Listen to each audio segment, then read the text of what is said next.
يما موالي الهوى يما موالية يما موالي الهوى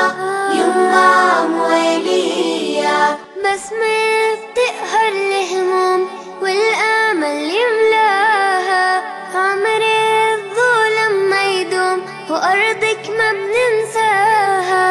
بسمة بتقهر الهموم والأمل يملاها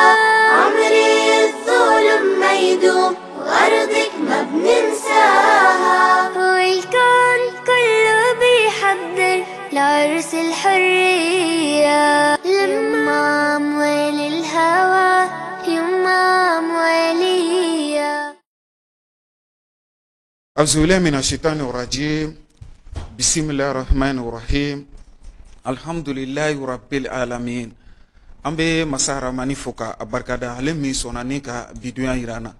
kaula dunia ka fo abike ka jem kan fleni wati na jem kan mini amba fama faso jokene dogokun min be nyanamaya nyeta tv jabarani so sanfɛ ka foli ni walen mando ko lase aw kelen na bela telema amunu sanga an wati ni abidana ta ka da telenya ta ka sababu ke aka kunafunu yɛrɛ ditogo ye ka sababu ke jamana kɔnɔdenw yɛrɛ ka se ka masalaw walma baro sigi kɛ jamana yɛrɛ a bɛ se ka bɔ dingɛ kɔnɔ cogo min na o ye maliden yɛrɛ wolo minnu ka hamina ye n'u kɛn bɛ ka danaya da telenya ta ka an bɛ foli lase u ma mali kɔnɔ farafinna bangun kan ka taa se diɲɛ fan tɔw yɛrɛ bɛɛ lajɛlen ma k'aw ladɔnniya k'a fɔ ni anw ka jamana ta k'a lajɛ i b'a ye k'a fɔ jamana ba don jamana min ni an bɛ se k'a fɔ kabiri lawale la min ni empire baw sigira nka nin waati laban ninnu na o jamana kofɔlen kelen gɛlɛyaw caman y'a sɔrɔ degun caman y'a sɔrɔ min ni o kɛra kunnasiri yɛrɛ caman ye ka ɲɛsin jamana yɛrɛ ma finitigila ka kunda ka taa se kɛnɛya fanfɛla ma ka taa se degun caman ma walima an bɛ se ka fɔ tɔɔrɔya caman minnu kɔni nana jamana yɛrɛ sɔrɔ ka jamana yɛrɛ sigi a sentabara kɔnɔna na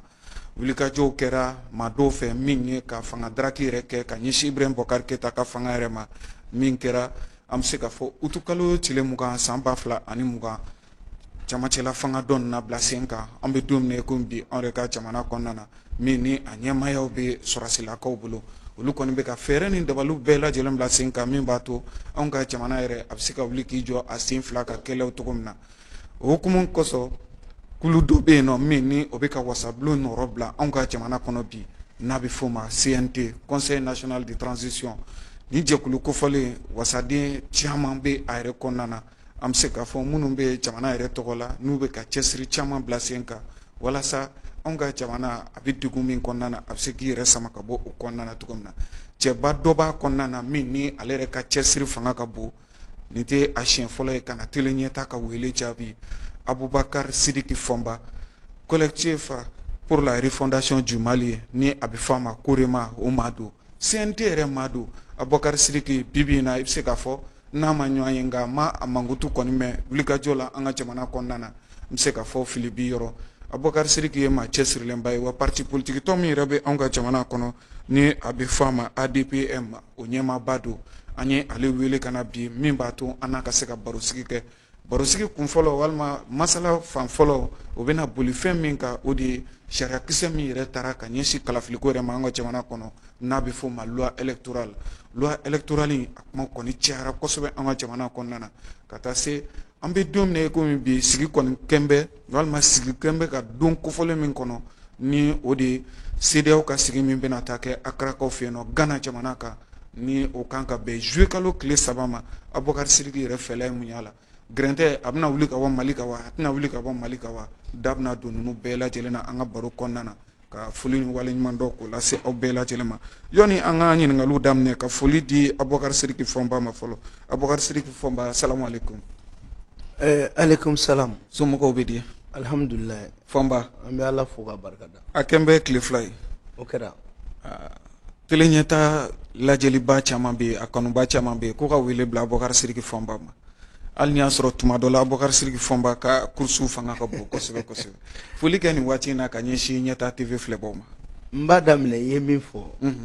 ka sitanɛ gɛn ka bɔ an cɛ la wa n'an bɛ sitanɛ gɛn an kana ɲinɛ k'a fɔ ko Faransi fana ye sitanɛ dɔ ye dɛ faransi ni an ka constitution kɔrɔ nin bɛɛ kan ka jɔ k'u bon i b'a fɔ ko sitanɛ bɛ bon cogo min donc ni ala ka sitanɛ bɔ an ka kuma na maa minnu ni tolen bɛ jamana ko la ala ka hinɛ u bɛɛ amina rabi ala ka mali kanu don maliyɛnw na i b'a fɔ u denw kanu bɛ u dusukun na cogo min amina rabi ala ka mali kanu don maliyɛnw na i n'a fɔ mɔgɔw musow kanu b'u la cogo min u baw kanu b'u la cogo min amina rabi ala ka jamana in ala ka basigi amina ala ka an kɛ ɲɔgɔn fɛ amina ala ka hakili ɲuman d'an ma amina rabi ala ka kɛ mɔgɔw k'a faamuya k'an bɛɛ de fa de ye mali in ye ko mɔgɔ tɛ mali jɔ ni maliyɛnw yɛrɛ tɛ ala k'o faamuyali ko ɲuman d'an ma amina an kɔni bɛ na dɔnni ye dɔnni fitinin de anw ka kuma tɛ k'an b'a dɔn ka tɛmɛ bɛɛ kan an b'an miirina de fɔ wagati o wagati wa an bɛ mɔgɔw lamɛn a tɛ i n'a fɔ k'an bɛ min fɔ ko dɔrɔn de ye tiɲɛ ye dɛ mɛ an bɛ fitininin min dɔn an b'o fɔ an bɛ an masaw barika da ka masa Aramani barika da tugun mɛ an bɛ foli belebele se ɲɛtaa ma aw bɛ wulikajɔ mun na an ma dogo tɔw bɛ caman bɛ yen nɔ a ka fɛn ka ca mɛ aw bɛ taa wariko tɛ foyi tɛ mɛ kunnafoni bɛ se ka di cogo min aw bɛ boli an nɔfɛ vraiment an b'a ɲini ala fɛ ala k'aw sara ala ka baara in taa ɲɛ a bɛ wulikajɔ min na ala k'a ɲɛ mɛn aw yɛrɛ la amina rabi ala ka dugawu minɛ ka i yɛrɛ fo k'i waleɲuman dɔn e min sɔnna k'an ka wele jaabi malgré les préoccupations ka wele jaabi ka na tele ɲɛta ka wele jaabi ka se ka jamana kɔnɔdenw kunnafoni yɛrɛ sanuma na an ka jamana bɛ lahalaya min na bi an bɛ o foli ni o bonyamasegin kɛ ka taa yɔrɔ tele ɲɛta yɛrɛ ɲɛmɔgɔyaso tɔgɔ la Abubakari Sidiki Fɔnba a bɛ dɔgɔkun kelen ni tile damadɔ bɔ sisan anw ka jamana kɔnɔ CNT o nana sariya kisɛ dɔ kuma walima an bɛ se ka bɔ min bɔra fanga marabolo ɲɛma yɔrɔ walima marabolo yɔrɔ n'o ye gouvernement ye ka taa n'a ye CNT yɔrɔ sariya kisɛ min bɛ tali kɛ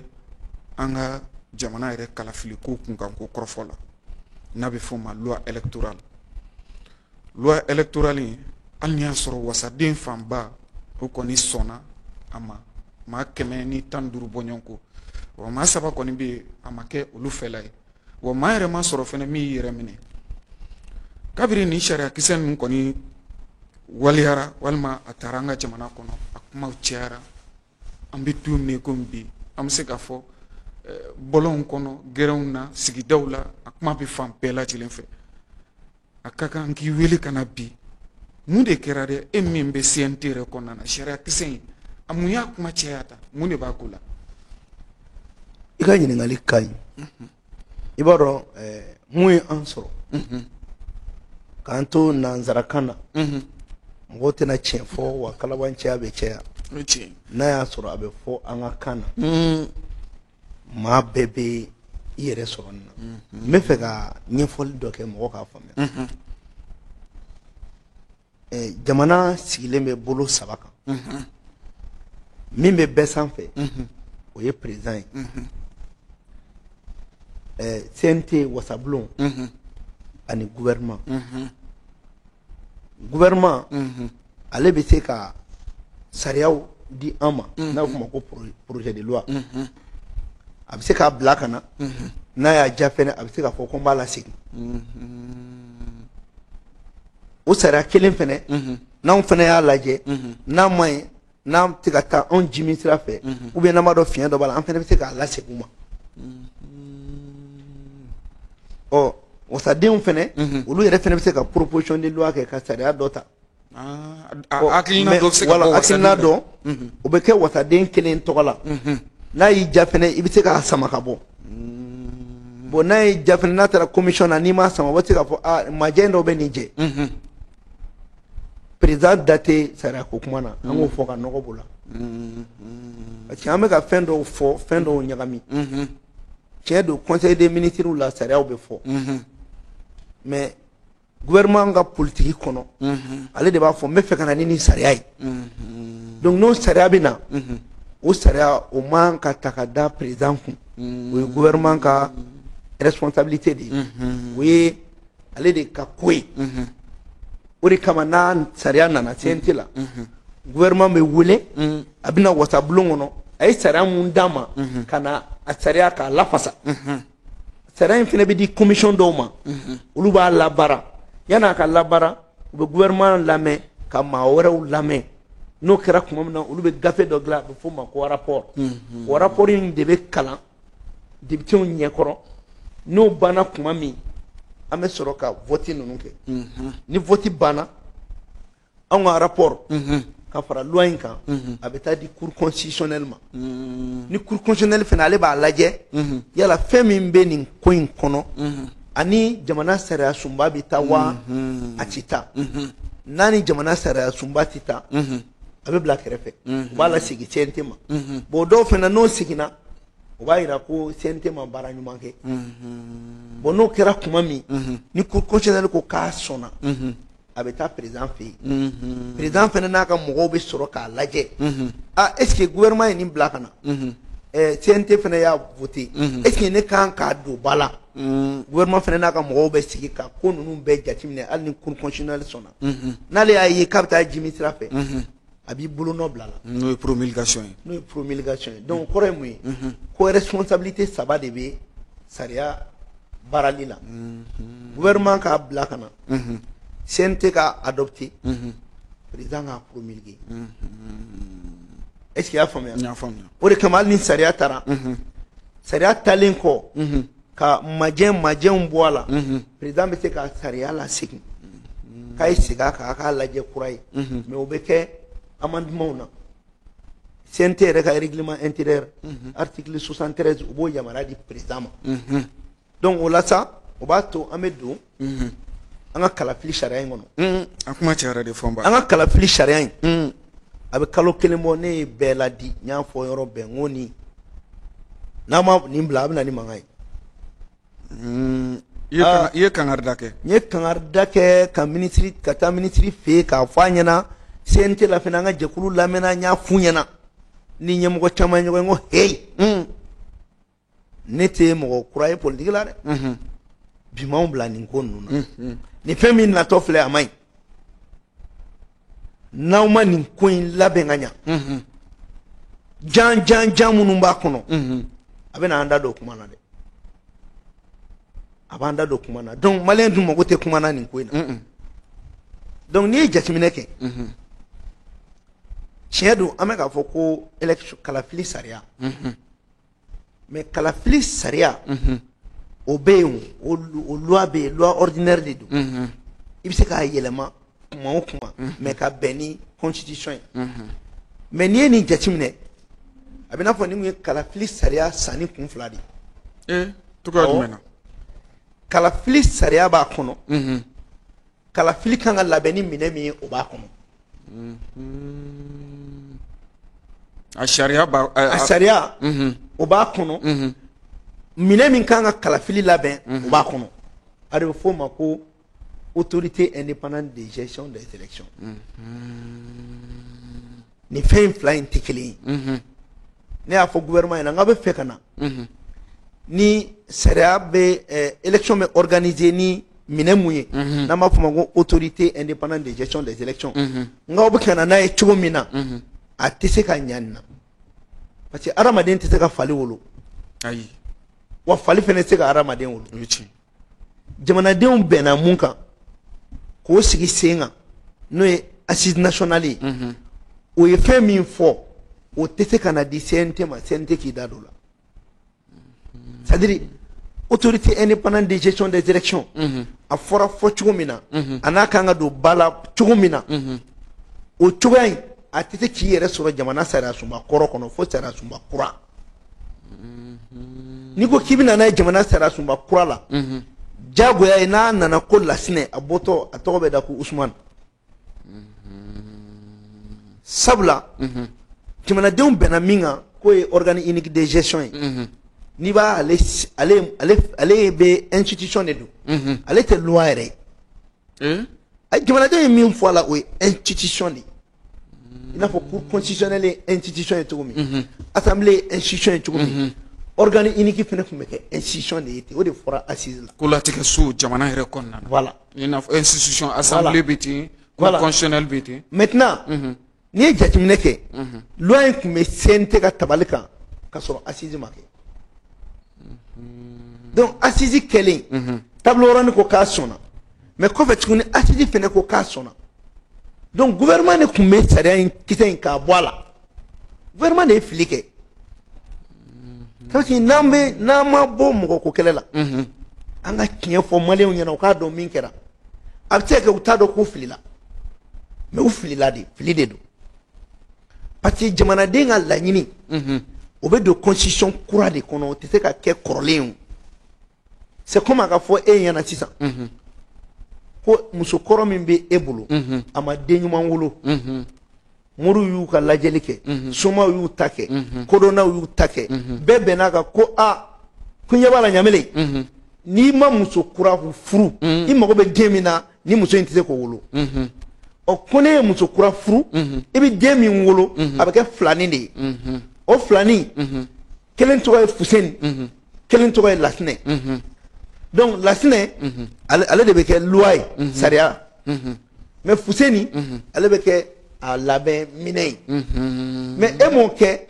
e kɛra ka muso kɔrɔ den o ye den dɔ wolo e taara k'o lajɛ ka den dɔ jagoya dilan ka d'o ma k'o kɛ kunkolo fila ye est-ce que o bɛ se ka kɛ filanin ye ayi o tɛ kɛ filanin o den dun fɛnɛ n'u taara don CNT kɔnɔ olu fɛnɛ ka baara ye jumɛn ye olu b'a ta k'a lajɛ ni fɛn min bɛ anw bolo olu bɛ baara de k'a kan walasa a ka bɛn sariya sunba kɔrɔ ma donc ola olu bɛ kunkolo kelen tigɛ ka bɔ yen ou bien n'u b'a kɛ u b'a senw tigɛ u b'a bolo tigɛ donc n'a Lasinɛ nana a bɛ bɔ de a bɔtɔ a bɛ kɛ Usumani de parce que o b'a sɔrɔ majɛnw b'a la majɛw bɛ yen bon ni organe unique in ta fɛn dɔw de fɔra mun tɛ se k'a to constitution kɔrɔ kɔnɔ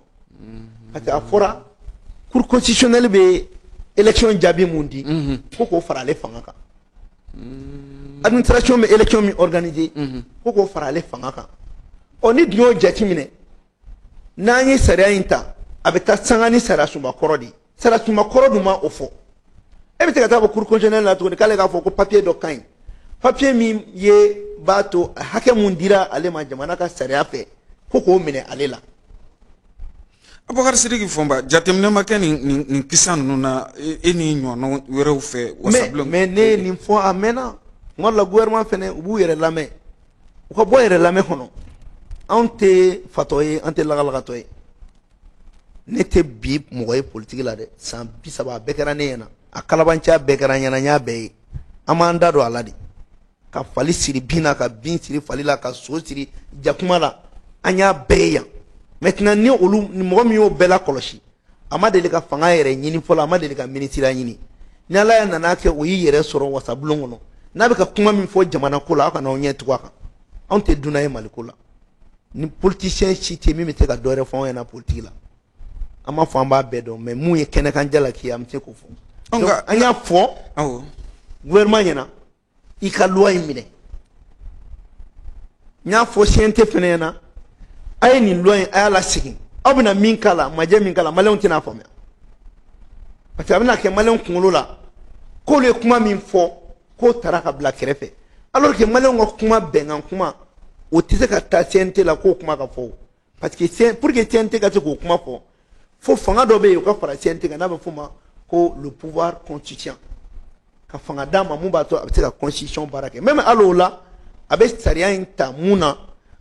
a tɛ se k'a ko o de y'a kɛ n bɛ fɛ bɛɛ k'a faamuya ko gouvernement kun man ka na ni sariya in ye sabula den min don a tɛ se ka wolo constitution kɔrɔ fɛ constitution kura den dɔ de don a kun kan ka na o de la o de y'a kɛ u ye ɲɛsen bila u ye kɔsen bila ɲɛsen ye donc u jalaki y'o ye o ye gouvernement ta ye o gouvernement ka jalaki ye CNT fɛnɛ ale tun bɛ se k'a fɔ gouvernement ye n'a ma ɲɛ e ko k'an ka charte yɛlɛma e ka nin loi in bɛ a mɛnna n'a ta i ka segin n'a ye sabula jamanadenw bɛnna mun kan ani e bɛ ka min fɔ o tɛ kelen ye mais u tora mun na gouvernement fɛnɛ tun bɛ k'a fɔ mɔgɔw ɲɛna n'u taara yɔrɔ o yɔrɔ a b'a fɔ ko loi bɛ CNT ka tabali kan bon mɔgɔw dun ka mun faamuya Union européenne u ye Choguel bila sanction na ICAS bɛ sanction na o fana ye ministre de la refondation ye Wage bɛ sanction na CNT fan fɛ Maliki Jawo b'a la ko parce que ko loi min bɛ CNT ka tabali kan k'a tɛ ka don ba la ɔ ni gouvernement kuma o kuma o b'a fɔ k'a bɛ CNT ka tabali kan CNT fɛnɛ ko n'o don komi a bɛ ne ka tabali kan ne fɛnɛ b'a kɛ ka bɛn jamana ka sariya ma o kɛlen CNT fana y'a kɛ ka bɛn ni constitution kɔrɔ hakɛya ye donc a lasinɛma nana a bɔtɔ kɛra Usmani donc anw ye minnu y'u ban k'u tɛ voter ne b'o la maa saba minnu ma sɔn mɔgɔ minnu ma sɔn ne b'a la maa saba e b'o la ne ma sɔn i ma dɔn kɛnɛ kan ne ma kuma i b'o kɔrɔ dɔn a tɛna ni ɲɔgɔn ye ka ɲɔgɔn lajaba kɛnɛ dɔ kan ko ne bɛ kuma o la ni transition ni gouvernement aw bɛ se ka ɲɔgɔn ye ka kuma n'a ma bɛn ko la ko f'a ka n'aw sigi diɲɛ bɛɛ ka aw ye nin k'a fɔ ko jo bɛ ne bolo nin ka nin jalaki bɛɛ ɲɛna n'u tun ye ne lamɛn a bɛ se nin na bon ni ne ye n ta fɔ nin ɲɛna o ma ne lamɛn n ye n ka hakilina fɔ nin ɲɛna o ma ne lamɛn o kɛnɛ kan ne bɛ kuma o la bi fanga yɛrɛ dama est ce que fɔngɔ ɲɔgɔn kɔ tɛ yen nɔ Abubakar Sidiki Fɔnba fɛn minnu kɛra hakilinaw don mais u ka segin kɔ parce que maliyɛnw ka laɲini tɛ ko gouvernement ni CNT k'olu ka sama-samali kɛ mais gouvernement de jo t'a la parce que n'i ye nin ko in selen o yɔrɔ yɔrɔ n'ale tun ye sariya in ta ko n b'a lasegin o dun y'a ka hakɛ ye an tun tɛ se nin na o an tun tɛ se nin na donc o la nka maa minnu bɛ a fɔ k'a fɔ janfa tun siritɔ don ka ɲɛsin Mali ma CNT de kɛra sababu ye ka a gundo waranga Choguel tun bɛ ka bɛnbɛn bɛɛ dɔ ta ka ɲɛsin an ka jamana ma e bɛ se ka mun sɔrɔ ka fɔ o la Abubakar Sidiki Fɔnba bon ne bɛ mun f'i ɲɛna bɛɛ n'i ka kuma cogo don gouvernement ka fili don fili ni minnu y'a kɛ janfa ye olu k'o miiri n'a ye parce que Mali la an bɛ se fɛn fɛn na dɔrɔn an bɛ bisigiya de pour que ne ka nin ko in sɔrɔ ne bɛ nin ko in fɔ bon Choguel fɛnɛ a kun kan ka bɔ de k'a fɔ maliyɛnw ɲɛna tiɲɛ na sariya mun filɛ ne ka fili b'a la parce que jamanadenw bɛnna min kan o kuma in n'a ma ɲɛ ko ne tun bɛ na ni o ye ne tun bɛ taa a sɛbɛn k'a bɛn jamanadenw ka laɲini ma mais papier bɛ yen a mɛnna a tɛ se ka kɛ jamanadenw ka laɲini bilen dɔw b'u ka interprétation kɛ parce que ne bɛ fɛ ka mun faamuya Ala y'a kɛ Mali marala mɔgɔ min fɛ ko Faransi ni Faransi y'i mara a b'i kalan fɛn min na o ye la politique de la division pour régner ka farali kɛ walasa dɔ ka se k'i sago sɔrɔ donc an ye o min donnen don an joli la i mana an bila ko ko la an b'o de kɛ an bɛ farali de kɛ walasa an sago ka sɔrɔ o fɛnɛ kɔnɔna na o Faransi kelen mun filɛ mɔgɔw kana ɲinɛ a ye coup d'état caman de labɛn Mali kama a ma ɲa bon a bɛ na ni sira jumɛn ye sisan a bɛ don mɔgɔ dɔw la minnu ye ale yɛrɛ ka miirina défendbaga ye pour que ka se ka jamanadenw kɔ don ɲɔgɔn na donc n'i ye jateminɛ kɛ mɔgɔ kana fɔ ko CNT bɛɛ tɛ mɔgɔ dɔw de don i tɛ se ka mɔgɔ compter yɛrɛ ka tɛmɛ mɔgɔ 5 kan parce que ni mɔgɔ bɛ kuma i bɛ kuma i ni Ala cɛ de la bon mɔgɔ mana kɛ cogo cogo olu nu o ye mɔgɔ o tigi yɛrɛ n'a ka adamadenya kɛ cogo ye mɔgɔ tɛ se ka fɛn fɔ o la bɛɛ n'i ka adamadenya cogo don mais mun jɛlen don ni bɛ fɛ maliyɛnw k'o yɔrɔ faamuya ko in piège dɔ b'a kɔnɔ o piège in ye mun ye yɔrɔ sariya in talen organe unique an ka kɛlɛ bonyana o de kan parce que an ko k'o ta cogo ma ɲa mais loi yɛrɛ a sigilen bɛ mun kan an t'o contrôle la parce que o loi kɔnɔ a b'o kɔnɔ ko sarasu minnu bɛ transition na k'olu bɛ se k'u bolo mana bɔ fanga nɔfɛ kalo 4 ka kɔn président sigi ye bon donc o kɛlen nin kuma cayalen don bisa dɛ caman de taara o don sarasiw kun na ko bon ni mɔgɔ min ko k'a tɛ nin sariya in fɛ o kɔrɔ ko b'aw contrôle la bon maintenant o la i ma ye CNT kɔfɛ parti politique kɔrɔ minnu bɛ yen Faransi ka parti jɔnw olu caman de ye communiqué kɛ CNT ka baara ɲɛna CNT ka baara ɲɛna bon o laɲini bɛ mun nɔfɛ u ye mun kɛ ATT la o san u bɛ fɛ k'o fɛnɛ de kɛ Asimi ninnu na parce que u b'a dɔn cɔ ni maliyɛnw y'a dɔn ko Asimi bɛ se ka kɛ candidat ye ou bien Sadio Kamara ou bien Sarasu ninnu dɔn maliyɛnw t'olu to yen abada ka politique mɔgɔ ta bon comme politique mɔgɔw fɛnɛ b'a dɔn k'u dɛsɛra mɔgɔ tɛna sɔn u bɛna mun de kɛ coup d'état bɛɛ bannen kɔfɛ sisan u b'u a kɛ i n'a fɔ k'olu bɛ Asimi fɛ o la ni Asimi ko k'a b'a présenter u bɛ Asimi k'u ka candidat ye bon o kɔnɔna na jamanadenw b'a fɔ ko k'anw janfana Asimi y'an janfa ka sɔrɔ Asimi m'aw janfara u ye Asimi ta otage de la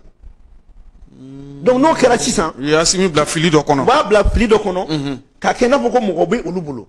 donc o la sisan ni élection kɛra hali ni Asimi kɛra président ye olu de bɛ k'a député ye olu de bɛ k'a ministre ye donc o mɔgɔkɔrɔ kelenw bɛ segin ka na fanga la bon ni maliyɛnw y'o ye u b'a fɔ ko an m'a fɔ a ɲɛna ko mɔgɔ yɛrɛ man k'i jija Maliko la k'an ka sɛgɛn kɛra o de kama ne b'a fɔ maliyɛnw ɲɛna u kana Asimi ninnu to nin politique mɔgɔw bolo parce que Faransi de y'u ye tubabuw de don u bɛ fɛ ka parce que ni nin ɲɛna sini ma Asimi kelen kɔrɔ kɔ président ye u ka laɲini dɔ bɛ se ka kɛ hali k'a bɔ n'a nin na ni ne y'a faamuya Bokari Sidiki Fɔnba Amadu a y'a bilara fili min kɔnɔna na san 2012 waati e bɛ fɛ k'a fɔ o filiw ɲɔgɔnna de bɛ fɛ ka Asimi Goyita sɔrɔ an bɛ don min na i ko bi wa non min bɛ sen na o ka jugu ni o ye o parce que Faransi b'a yɛlɛma ka kɛ fiɲɛ ye a b'a yɛlɛma ka kɛ funufunu ye ne m'a fɔ n ko sitanɛ don n k'a kan ka bɔ kabakuru la u ye coup d'état min labɛn Mali kama n'a tiɲɛna a bɛ coup d'état 25 bɔ bon kun Faransi yɛrɛ b'a dɔn k'a dɛsɛra sisan CEDEAO fana ye punition ta Mali kama CEDEAO dɛsɛra bon an bɛna ni sira jumɛn ye an bɛna parce que Faransi bɛ dugu o dugu ci a n'o dugu denjugu de b'a ci donc o dugu denjugu minnu bɛ yen parti o parti ko bi ko nin ka ɲi n'i y'a ta 100 sarada 99 bɛɛ tun bɛ ka ninnu kɛlɛ mais bi ko loi in ka ɲi ka sɔrɔ loi in ma ɲi dɛ mais n'o kɛra maliyɛnw tɛ dusu kasiya ni maliyɛnw dusu kasira n'an ko an bɛna constitution kura kɛ u b'u ban ko tɛ kɛ bon o b'a sɔrɔ mɔgɔw dimina Asimi ninnu kɔrɔ o la mɔgɔw b'u ɲinbɔ Asimi ninnu na u bɛ Asimi ninnu to ninnu bolo Faransi bɛna coup d'état wɛrɛ k'u la n'o ma se ka ɲɛ sɔrɔ u b'u to kɛrɛfɛ u bɛ taa élection na n'u taara élection na olu de bɛ tila ka kɛ ministre ye olu de bɛ kɛ député ye o la tuguni an bɛ tila ka segin Faransi jɔnya la tuguni donc maliyɛnw kana sɔn nin yɔrɔ in na ka Asimi to ninnu bolo sisan an ye wulikajɔ min kɛ kɔrɔlen u kana fari faga an bɛ wuli k'an jɔ tuguni an fɛnɛ b'a fɔ loi min bɛ sarasiw kɛ candidat ye an sɔnna mais an bɛ tila k'a fɔ n'a députéw bɛ kɛ a bɛ kɛ maliyɛnw de ye nin yɔrɔ in na n bɛ mɔgɔ dɔw bɔ fili la ni namasafara bɛ nin ko in na ayi namasafara tɛ dɛ nin ye terrain kunkolo yɛrɛ de ye a bɛ yɛlɛ kan k'i faga maintenant maliyɛn de la diaspora olu ka doni assemblée kɔnɔ o ni nin loi tɛ ɲɔgɔn ye sira la o mɔgɔw bɛ k'o fɛnɛ kɛ ɲɔgɔn ye sira la parce que jamana sariyasunba kɔrɔ min bɛ yen o tɛ se k'a to fiyewu maliyɛn de la diaspora k'i présenter o ma sɔn o ma donc ni maliyɛn de la diaspora bɛ présenter an bɛ constitution kura de lana k'a don a kɔnɔ k'u bɛ présenter wa o bɛ présenter dɛ parce que o y'anw ka kɛlɛ de ye anw ka kɛlɛ de ye fo maliyɛn de la diaspora da ka don Mali marali ko kuma na maliyɛn de la diaspora bilara kɔfɛ kuma bɛɛ an y'a proposer hali ministériyaw la u ka to ka jateminɛw kɛ parce que maliyɛn dɔw de don u taara kɔfɛ dɔnniya dɔw b'u la u ye ko dɔ ye jamana dɔw la u bɛ se k'olu kɛ an ko hali n'an bɛ condition k'a la n'i bɛ na hali n'i bɛ jɛ i ka nationalité dɔ kɔ i ka jɛ o kɔ mais i kana Mali baara parce que dɔnniya b'u la donc n'i y'a faamuya ko in bɛɛ bɛ Asimi ninnu bɛ se ka présenteli mun kɛ o de donna u kunkolo la donc u bɛ ka baara kɛ ni o ye donc n'i y'o jateminɛ o nafa ka bon kosɛbɛ parce que an bɛɛ siranna mun ye Asimi nana ni i ye matériel caman san Irisiw bolo minɛn caman b'an bolo n'Ala y'an ci n'an ye français jɔn dɔ ta a bɛ tila ka ni minɛn bɛɛ feere mars 91 m'o de kɛ yan fɛn fɛn tun b'an bolo n ko y'a bɛɛ kɛ fɔgɔn ye k'a bɛɛ feere pour que k'an sigi an sen tabara kɔnɔ wa ni français jɔn nana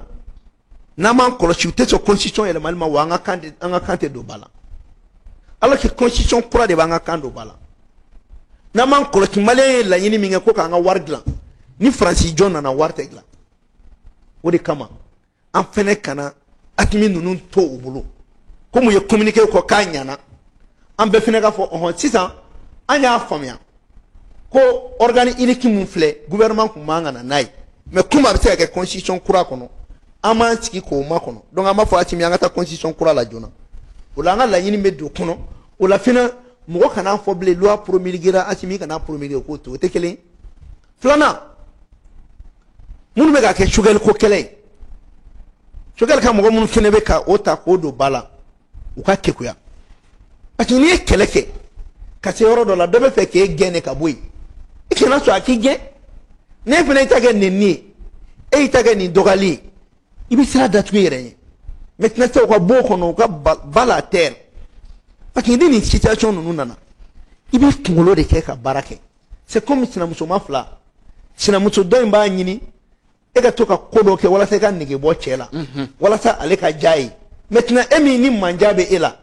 ni ko dɔ nana e sɔrɔ n'i ka fili kɛ e b'a fɔ ko n filira maintenant o b'a to cɛ b'a faamuya mais n'e tora i ka fili kɔnɔ e denw bɛ ka to ka cɛ muso dɔ in o neni a bɛ kɛ cogo jumɛn donc a b'a fɔ ko nin denw ma mara bon il faut que fɛn fɛn bɛ M5 ko la parce que M5 ye état d'esprit de ye nka Abubakar Sidiki mɔgɔ kɛlɛ kɔnɔ quoi mɔgɔ ko kɛlɛ tɛ Mali ko ye Mali ka bon Choguel ma Mali ka bon Assimi ma Mali ka bon Diaw ma an bɛ Mali ko de la n'a tun bɛ jamana ko la Mali bɛ ka espoir min di Afrique ma a bɛ ka mun di diɲɛ ma ni Maliens seginn'u kɔ diɲɛ bɛɛ bɛ wo cɛ an na donc il faut que Abubakar Sidiki Fɔnba ouais i yɛrɛ y'a fɔ sisan espoir jigiya min tun dara Mali kan k'a jira k'a fɔ Mali bɛna tintin sɔrɔ Mali bɛna yiriwa sɔrɔ e ko nin tɛ fɛɛrɛ minɛnen o ko la wa fɔnkɔ ɲɔgɔn kɔ bɛnbaliya Assimi Goïta Diaw ka taa se Choguel ma fɔnkɔ ɲɔgɔn kɔ an yɛrɛ dama ma bɛn ko la o jamana sini b'o jamana ye wa ni Ala sɔnna ma an bɛ segin ka na baro ta ko filanan na mankutu kɔfɛ ni Ala ka jɛ ye. n balimamuso an bɛɛ tun sigilen bɛ ka don min kɔnɔ o de sera baramuso makɔrɔni bɔra makɔrɔni kalite ɲumanba ɲagami foyi foyi t'a la wa a bɛ bugun baramuso makɔrɔni kunbaba b'a la misɛmani b'a la hali vermicelle makɔrɔni sɔngɔ ka di a tobi ka di wa a tɛ nɔrɔ a tɛ nɔɔni a foroko kumaba ye 80 ye min y'a foroko fitinin ye ale bɛ sɔrɔ 40 dɔrɔn ayi bi jamana in gwadonaw bɛɛ bɛ girin makɔrɔni kelen mun nɔfɛ ale de don baramuso makɔrɔni baramuso i ta y'i ka kow ye foli ni waleɲuman dɔ k'o lase aw bɛɛ lajɛlen ma mankutu kɔfɛ ma welelen Abubakar Sidiki Fɔnba ale de bɛ faso jɔ kɛnɛ ka bi ni CNT ma don o parti politique tɔn min bɛ an ka jamana kɔnɔ n'a bɛ f'a ma ADPM o ɲɛmaaba don collectif pour la refondation du Mali o fana ma don baro bɛ ka boli min kan bi o de ye sariya kisɛ min yɛrɛ taara an ka jamana kɔnɔ min bɛ ɲɛsin kalafiliko yɛrɛ ma loi électorale a kumaw cayalen don ɲininkali tun nana da yɔrɔ min na Abubakar Sidiki Fɔnba bi Mali mago bɛ mɔɲɔma na ni o ye fara ɲɔgɔn kan ye Mali mago bɛ cohésion sociale la nka ka taa ye bi jamana yɛrɛ marabaw ni o ye CNT ni gouvernement ni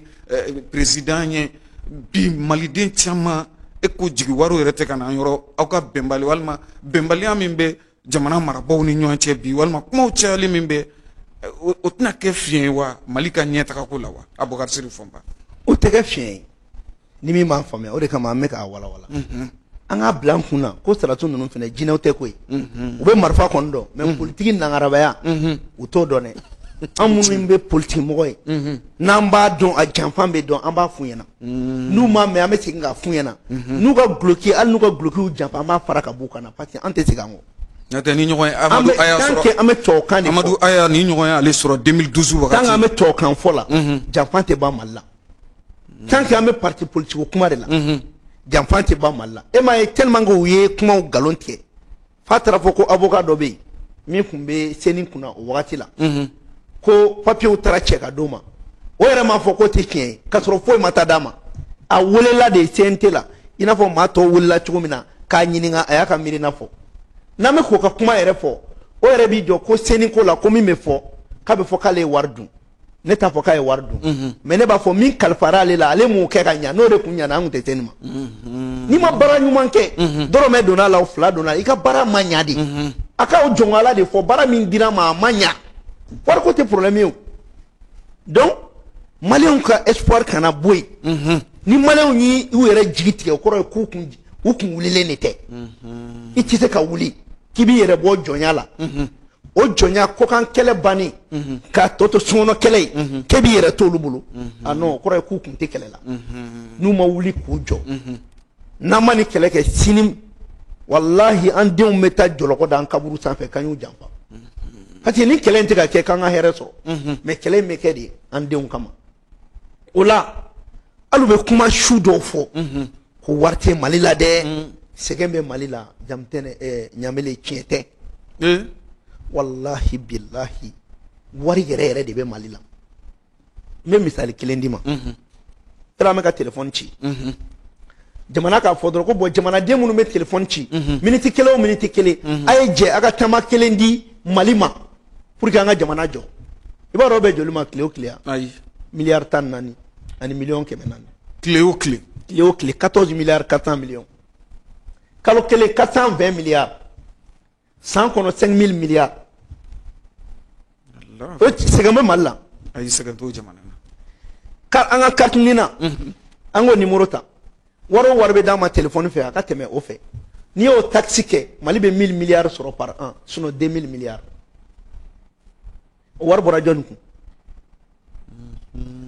ne ye loi proposé CNT la ko k'an ka sanu k'a kɛ an ta ye k'a nationaliser o la an bɛ 51% san n'an y'o kɛ san o san Mali bɛ 7500 milliards de sɔrɔ 7500 milliards ne kɛra k'a fɔ an bɛ gɛlɛya in kɔnɔ n'an ye baji bɔ kan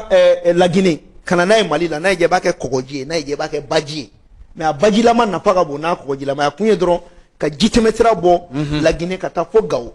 n'i y'o kɛ i bɛ port kankan bateau ni i b'o sigi yan i bɛ dɔwɛrɛ kɛ Mopti i bɛ dɔwɛrɛ kɛ Gawo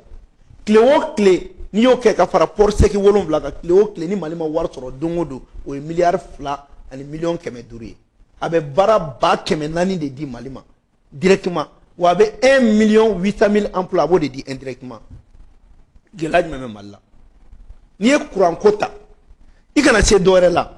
poto bɛ chinois fɛ ani chinois bɛ ka baara kɛ an b'a fɔ ko kana ni poto ye poto min bɛ courant sama k'a bayɛlɛma k'a kɛ énergie ye n'i nana bila i bɛ compteur k'a la a bɛ tile sama e bɛ EDM na a dɔw bɛ kɛ yɛrɛ ni min farati kalo bɛ sa EDM de bɛ na ni facture ka wari dɔ di e ma e yɛrɛ tɛ wari sara o bɛɛ bɛ diɲɛ kɔnɔ donc fɛn bɛɛ bɛ Mali la dugu n'i y'a ye masa an ka sanu dugukolo b'an bolo office du Niger miliyari 1 milliard 800 millions hectares o de bɛ yen ala 10% ma sɛnɛ Mali bɛ se ka sɛnɛ kɛ ka alikama feere diɲɛ mɔgɔ ma mais anw de bɛ faden sagoya la ka Maroc ka nemuruba ni Maroc ka yiridenw san tɛ baara de la c'est à dire an bɛ nin bɛɛ la parce que an ye san 30 kɛ politique mɔgɔ minnu bɛ yen u bɛ se kuma mugu dɔrɔn de la a ka d'u ma dɔrɔn ka taa juru ta k'u poche kɔnɔna fa k'u denw bila ka taa kalan kɛ jamanadenw tɛ foyi sɔrɔ wa ye fantandenw de an bɛ fantanya dɔn i mana fɔ k'i bɛ fantanya dɔn cogo cogo n'e ma deli k'a kɛ i tɛ ka min y'a kɛ i tɛ se k'a dɔn ka tɛmɛ o kan dɛ an ye wotorow pousser ka saga gɛn kɛ ka manani feere kɛ dibilani ninnu na yan nɔ ka ba gɛn kɛ ka fɛn bɛɛ kɛ ka pilifaraw don an ka samara la ka juru don an ka kurusiw la anw ye gɛlɛya kɛ an b'a dɔn wotoro pousser ne ye wotoro pousser ɲamakɔrɔ ka kaye san bɛɛ b'a kalama k'an ka kayew san ka ba gɛn kɛ k'an ka minɛnw san ala nana barika don o kalan na anw tilara o gouvernement ne bɛ baara la bi je suis fonctionnaire cadre A n b'o sara de ta san 18 filɛ baara la jamana min y'o kɛ anw ye anw ko jamana to maalankolon bolo k'u ka ci o tuma na kɛra cogo di u bɛna min fɔ an ye o kalannen tɛ ka tɛmɛ an kan koyi u bɛ taa fɛn fɛn fɛ n ye droit kɛ n ye nin kɛ a bɛɛ manamana kan o de kosɔn tant que an b'an ka kan don ba la an b'an ka wari dilan an bɛ ka o de kɛ ka sugunɛ ko fo maliyɛnw k'o de bila u kunkolo la c'est pour cela CEDEAO ka sanction wuli manamanakan de don ne bolo. le 3 juillet nata kalo tile 3 juillet kalo nata CEDEAO kan ka sigi kɛ kɛrɛnkɛrɛnnenya la akarakaw fɛ yen nɔ Ghana jamana kan sigi kɛn bɛ ka nin don kofɔlen kɔnɔ e fɛla ye mun y'a la Abubakar Sidiki Fɔnba ne fɛla tɛ dɔwɛrɛ y'a la dɔrɔn maliyɛnw kan'u jigi da CEDEAO ka foyi kan diɲɛ kɔnɔ gɛlɛya bɛ yen nɔ de Abubakar Sidiki non non non CEDEAO ye binna anw kan de CEDEAO tɛ ka sanction bɔ an kan dɛ CEDEAO bɛ ka punition de bɔ an kan CEDEAO binna an kan sariya foyi t'a bolo k'an ka wari don kaso la donc a bɛna an ka wari de bɔ kaso la a tɛna wari d'an ma o ne ye ɲamɛlɛ ka wari de minɛ k'o don kaso la ne ka to k'i ka wari bɔ kaso la o ye koba ye tɛgɛrɛ man kan ka fɔ e bɛna mun de kɛ ne ye bon CEDEAO ko in yɛrɛ bɛ kɔlɔlɔ de se Mali ma parce que ni Mali ma i kantigɛ da yira CEDEAO ko la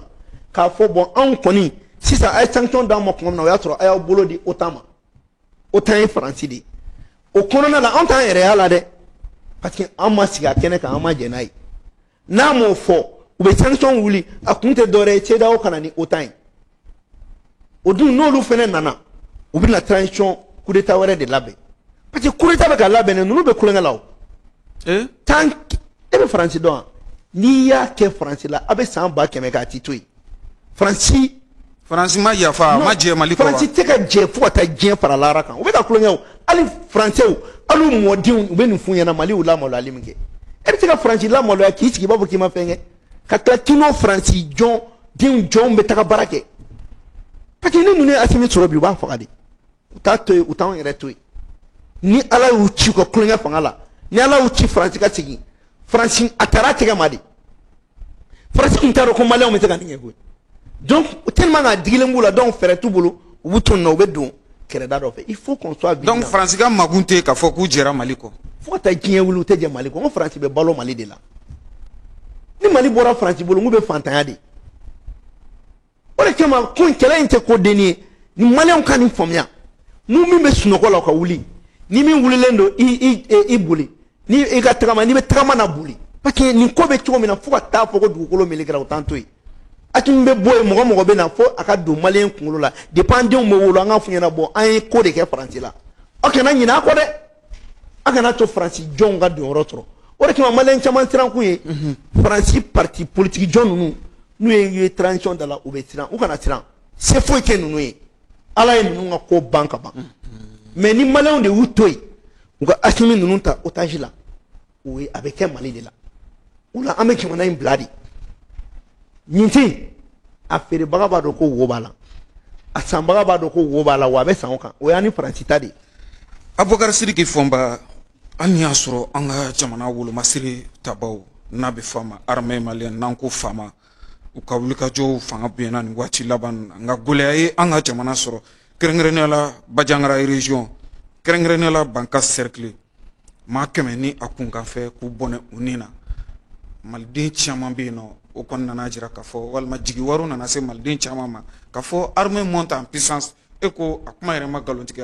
wa dɔw yɛrɛ sɔrɔla bɔlɔlɔ sanfɛla la minnu ye tɛgɛrɛ sɛbɛkɔrɔ fɔ ko papa ye nin y'an ka jamana sɔrɔ o diyara olu ye bari i bɛ ka kɛlɛla nin de kɔsɔn faransi gɛnna nin de kɔsɔn e bɛ se ka mun sɔrɔ k'o fɔ an ka kɔrɔfɔ kun cɛ ne bɛ min fɔ maliyɛnw ɲɛna n'u y'u yɛrɛ to janfan bolo MINUSMA ka mandat o renouveler tɔ MINUSMA de bɛ nin baara jugu la olu de bɛ mercenaires sara k'u ka jamanadenw faga a misali d'i ma Ogosagu Sobanda a ma kɛ 2017 2018 2019 ka IBK to fanga la MINUSMA tun tɛ yan maa 1900 e y'u kuma ne yan mɔgɔ 200 fagara Mura wulila ko armée taara terroriste de fagara wulila ko armée ye civil faga mais maa 100 ni maa 32 sara e y'u mankan mɛn ko enquête i ye kuma min da i ye droit de l'homme mɛn biɲɛkala i na sen dalen biɲɛkala kan o tɛ ye n'a y'a sɔrɔ ko mɔgɔ 100 ni mɔgɔ 30 salen k'o de ye armée ka dɛsɛ ye États-Unis min ɲɔgɔn tɛ diɲɛ bɛɛ n ko 3000 personnes fagara olu fɛ yen en 2011 guerre de Biafra Nigeria 1 million de personnes o de sara a bɛna aw ka armée bila ko ninnu sara janfan kɔnɔ mais jɔnni ka janfan don n ko dugudenw fana ka janfan de b'a la duguden jugu de bɛ ka nin kɛ n'i y'a mɛn i ɲɔgɔn ka armée ɲɔgɔn tɛ yen nɔ monter en puissance la armée tɛ dugudenw dɔn mun n'a bɛ fɔ ko guerre civile parce que civil de bɛ ka marifa ta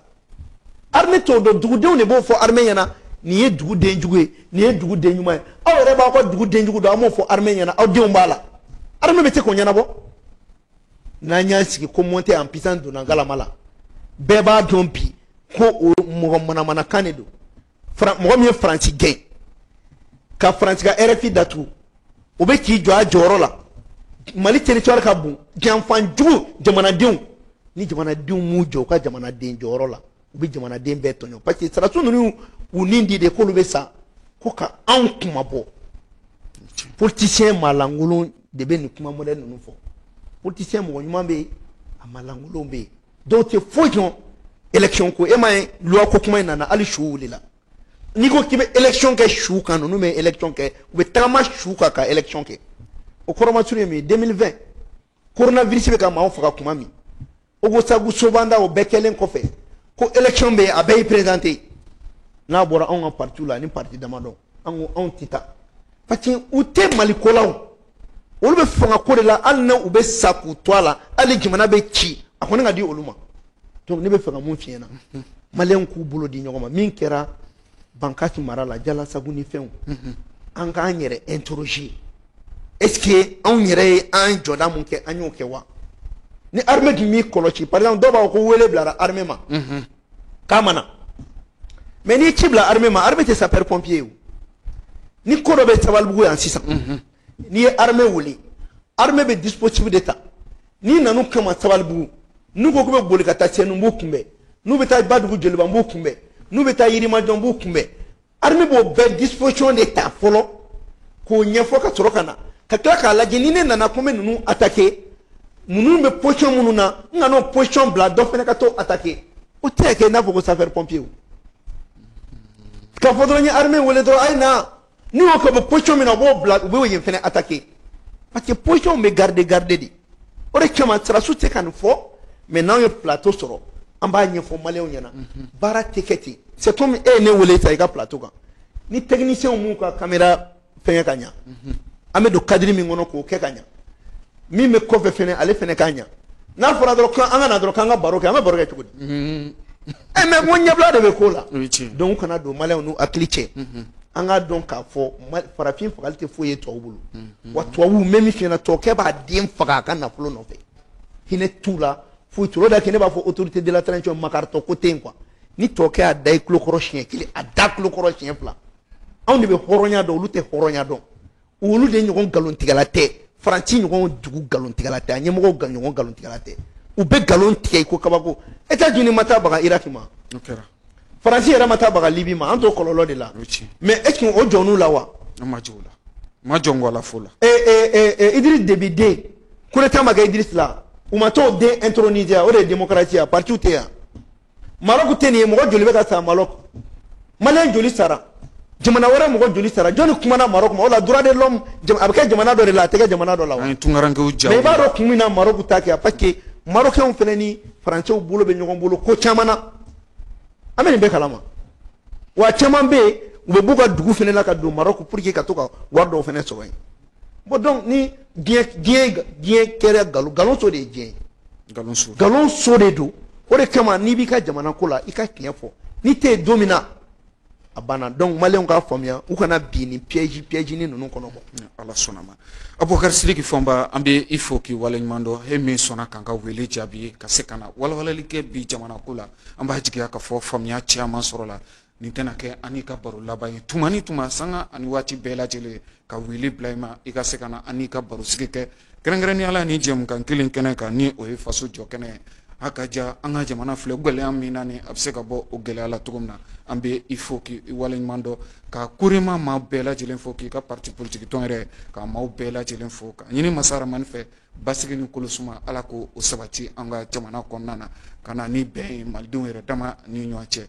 nin bɛ dansigi kɛ aw ka bi jɛmukan na min ni a tun bolila loi électorale min ni a kuma cayara an ka jamana kɔnɔ maa welele Abubakar Sidiki Fɔnba CNT maa don o to kelen na collectif pour la refondation du Mali o fana maa don parti politique tɔn min bɛ an ka jamana kɔnɔ n'a bɛ fɔ a ma ko ADPMA o ɲɛmaaba don an tɛ a wele ka na ka se k'an da don nin masalaw la ka ɲini masa Rahamani fɛ kolosuma ala k'o sabati an ka jamana kɔnɔ ala ka dɔgɔkun wɛrɛ jɛmukanw yira n na. يما موالي الهوى يما موالية يما موالي الهوى يما موالية بسمة بتقهر الهموم والأمل يملاها عمر الظلم ما يدوم وأرضك ما بننساها بسمة بتقهر الهموم والأمل يملاها عمري الظلم ما يدوم وأرضك ما بننساها والكون كله بيحضر لعرس الحرية لما